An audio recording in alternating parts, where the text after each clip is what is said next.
please. Thank you for being a believer. Webale kusaba nnyo, webale kupushinga nnyo, webale kukola nnyo, webale kwekiririzaamu nnyo, webale kuba nti oli wakabi kubanga Feffe Bussi. People can forget, but your Feffe Bussi, I never forget that. Eranga 18 May. Tugenda bakakasa nti ono yani? Ye Feffe Bussi.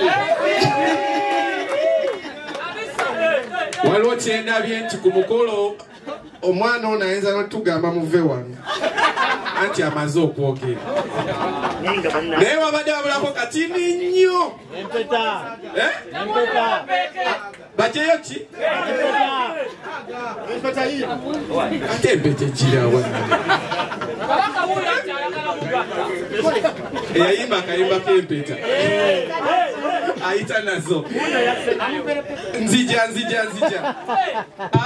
tulina aba tiktokers abazze mu kizimbe naye nga sinabagendaawo kubanga paati ya Frank eno njetaaga Feffe agenda kwogera Alpha yayogedde dda ku Galaxy bajja mugoba naye bantu mmwe niye mwayogere so bosi wa Galaxy tusanyusa okulaba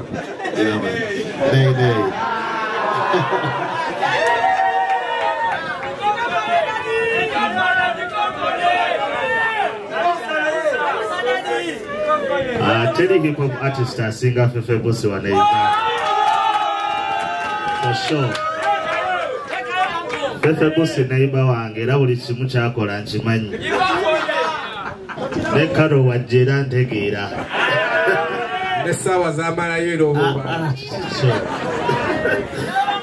bara fenga Galaxy FM ne Galaxy TV Feffe mutabani waffe from the word zero up to where he is right now abadde family so tetusobola utamuwagira by all means obulango tukisusa n'okisusa buli dakiika 2 tuyisaamu Feffe so wishing her all the best of luck but it's spreading love to making sure Jahazi tujijuza like never before. This is the first hip-hop concert ever. So good luck Feffe, me I'm behind you all the time, every day, all the day. Never artists big up on yourselves. I won't mention names, but we are with you to the fullest. Thank you so much. Kazinda Lunkatwala wa Miki are representing a TikTok family. We give the challenges.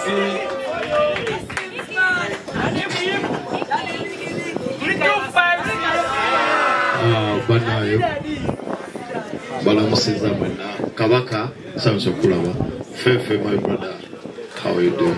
So we don't bulungi bagalana wali kubeera boy kedenze ekiriwo sagala njogere bingi but I wish you all the best.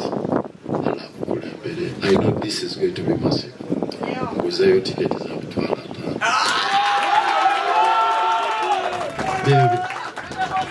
webale nnyo webalire ddala Miki aguze tickets n'alongoka akuzireetere omuyimbi asemberayo ddala pulisti yange abaddewo naye mu culture ya hip hop for the longest time ye ngenda mwanjula bwatyo kankomyewo beatboxer twafunye baba wali eri naye kati since ne Spider mwali mu kizimbe yes drop the beats, Mikey Jitwala wa Spider. Yeah, my name Manya is Chamik. Discount MTN Momo Jiatuwade. Ticket yoka seira zinegenda kubera ku 15 ate offer eri limited. So mchikoleko kati gula ticket gwali ku TV downloading MTN Momo. Katuulize eri omugezi Young Mulo.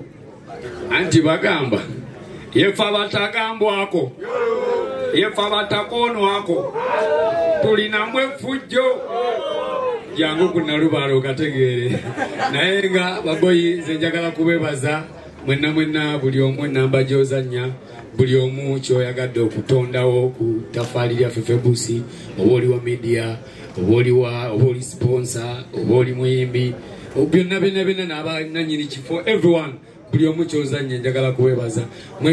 Mwebale support eyo, mwebale kubanga mutuwa motivation. Ffe tuli ba musician tuyiya music egyo tubeera buli lunaku oyita mu mbeera endala. Nze nali ku hip hop 5 kimanyi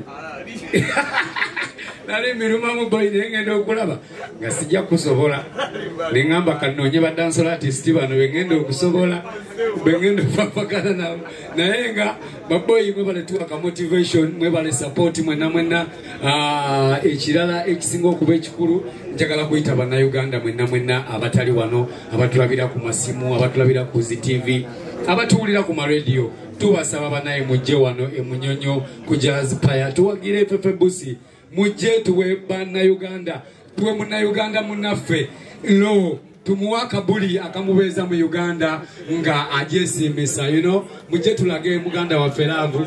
Mwebale nnyo, mwebalire ddala anti ze sepemeka obusungu bujjuza pepa nga 18 tuli wano ku Jazz Paya. Yes, fire you don't know say representing twegweko teryagambayo naki webale nnyo kabaka atuuse mwagala geya bannamawulire ne saha kale sebo. Okay, era gwatuukidde mu kiseera ekituufu kyennyini nga sinnayita kabaka ne Frank Ntambi.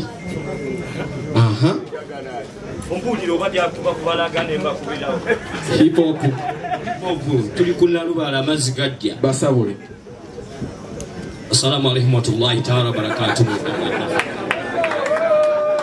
Musoke mwekubire ku ngalo mwenna abalamu abali wano mwenna nga muli balamu, musoke mwekubire ku ngalo mwongere muko sibawulira. You don't know me music. Mwongere muku ngalo olunaku lwa leero lwakedde nga tulina okubeera mu conference ya Feffe, sikyo? Olunaku lugenda kubeera 18. Sina nnyo bigambo bingi boy, agenda nenfuuka professional ga what you don't know. Kati nafuuka professional era saa kimanyi njogera ng'ensonga ya ddala. Ennaku z'omwezi zigenda kubeera 18. Tugenda kujjuza wano tulinye emiti, tuwalampe emiti, kalukasi tugenda kunoonya woyita. Ne musooke mukubireko abantu bano bonna engalo bonna. Ne bazannyo companies eziwagidde Feffe Bussi, MTN Club, mwebale nnyo abo basooka n'okumpa award. Nali sirabangako kantu ke bayita award, nange nekakwasa Franka ajja live kubeera naako yakalina naye nsookera ddala ne nebaza Feffe Bussi webale. We are celebrating your time. Wamma tugenda kuba tucelebrating a time yo abamu kuffe wetuli ate tubaddewo ate tumanyi time yo tetugenda kufiiriza time yo, tugenda kuleka weyagalire mu time yo. Bannamawulire genda kukola bwenti mumuwandiikeko mwana, mukawandiikeko kana akasajja, mukawandiikeko buli kimu kagwanidde okawandiikako kabaddewo ate kaddala. Nze mu life yange nina bingi nnyo n'ebyensinga okunyumirwa mbikubuulire. Olunaku lwe nali ku mukolo gwange Feffe Bussi yakuba kalaapu kalayini. Boy, webale nnyo wamma muuli mu fayiro yange kuva waka muuli paka wano muuli. Nebaza media houses mwebale tuteekayo, ate mwebale nnyo tulemezaayo, mutulemezeeyo naffe tujja kuvimbirayo. Ate tetugenda kubalabisa, tujja kubeerayo naki sebo watugambye mbu tuwage, tugenda kuwaga. Yamulu kwebaza nnyo Black Diamond webale, Latif Designer webale, Omutaka Babaluku webale nnyo, nebaza nnyo abayimbi mwenna mwebale, ate ne nebaza nnyo amagye g'okuddongo ngambe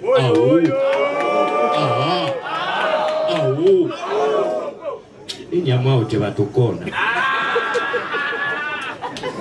Webale nnyo Rodenwai kandi sokendeete kabaka saha nsembyeyo karol awo Frank Ntambi atu evolution ya hip hop tuleetemu Feffe Bussi.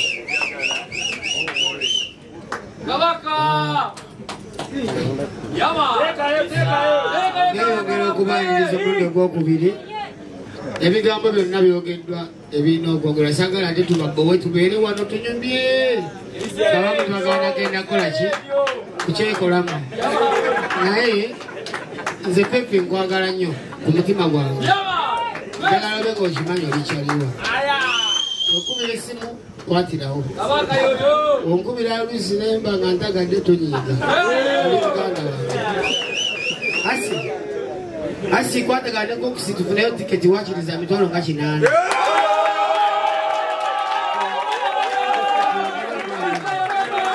kubanga obuwagizi bina kusooka kuva mu ffe tebanno abakozeeko ebbanga katukuwagire tusikirize n'ali eweeru naye akuwagire nandikwatira miliyoni zisinga mbadde nesente naye nakweza mbadde ndi kubikutte naye asi kola transaction awo bawe emitwalo 8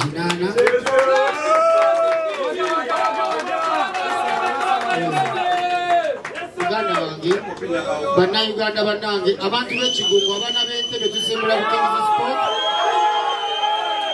okujja jahazi ab'enakawuka tusimbula nsago okujja jahazi n'ab'e Masaka nga mwepanga n'ab'ejjinja nga mwepanga n'abaawa eyo wiki ab'e Butambala tubegayiridde Rodeniwaye Kabako agenda bayinira mpijaawo tubegayiridde mujje tumenye likodi eyo tetwagala mulabe ebifaananyi nkeera mugambe nti singa twabaddeyo kubanga amazima tugenda kwekyanga tugenda kunyumirwa ali eyo gwe kyoba omanya ebisaati byayingidde tugenda kubikuba tugenda kunyumirwa tetwagala stress twagala kubeera ku nnaku nga tunyumirwa kyennyanja kakokokoko njugu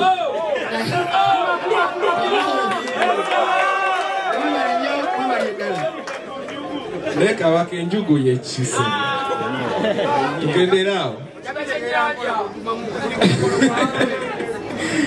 Okay, allow me bring in one media partner that Simubi, but I think I skipped. That is the #1 supporter, that is Galaxy 100.2 Zina.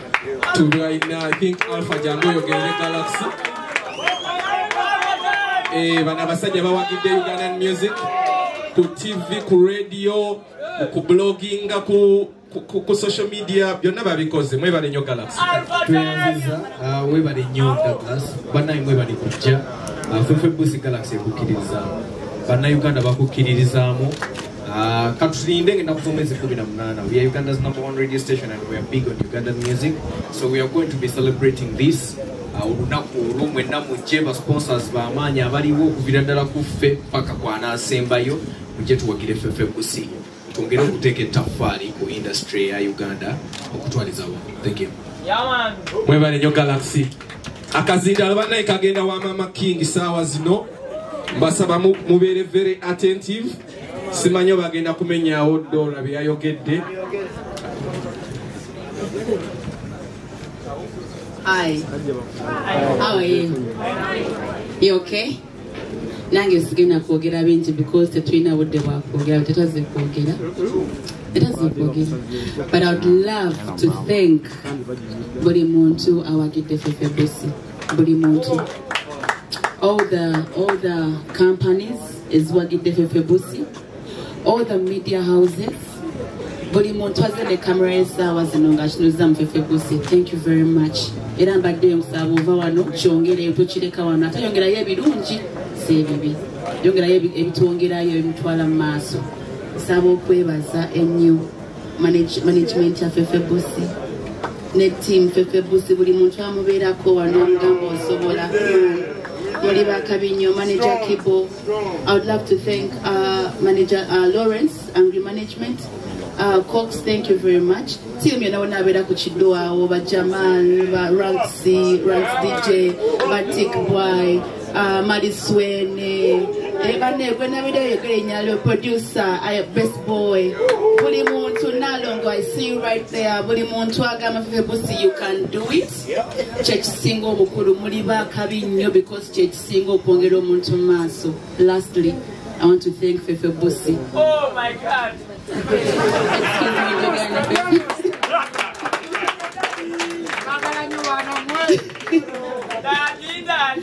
I would love to thank Feffe Bussi for working so hard. For temukatika mikolo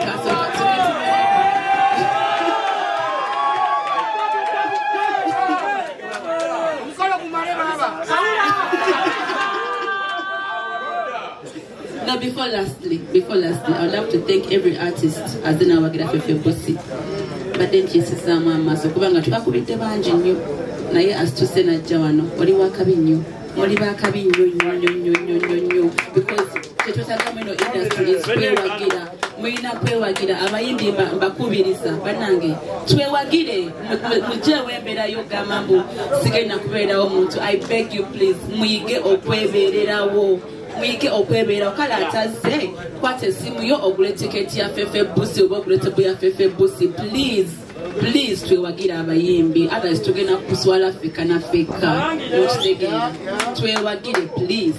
Thank you King, thank you Kabako, thank you Young Mulo, thank you Babaluku, Spider MC, I see you, thank you Latif, thank you everybody for coming through. I see you Ino family, we see you, thank you very much. Thank you Douglas, Manyanze neighbors and you, thank you everybody. But lastly, pay attention. Lastly, without jokes, Rasisaga, thank you Feffe Bussi.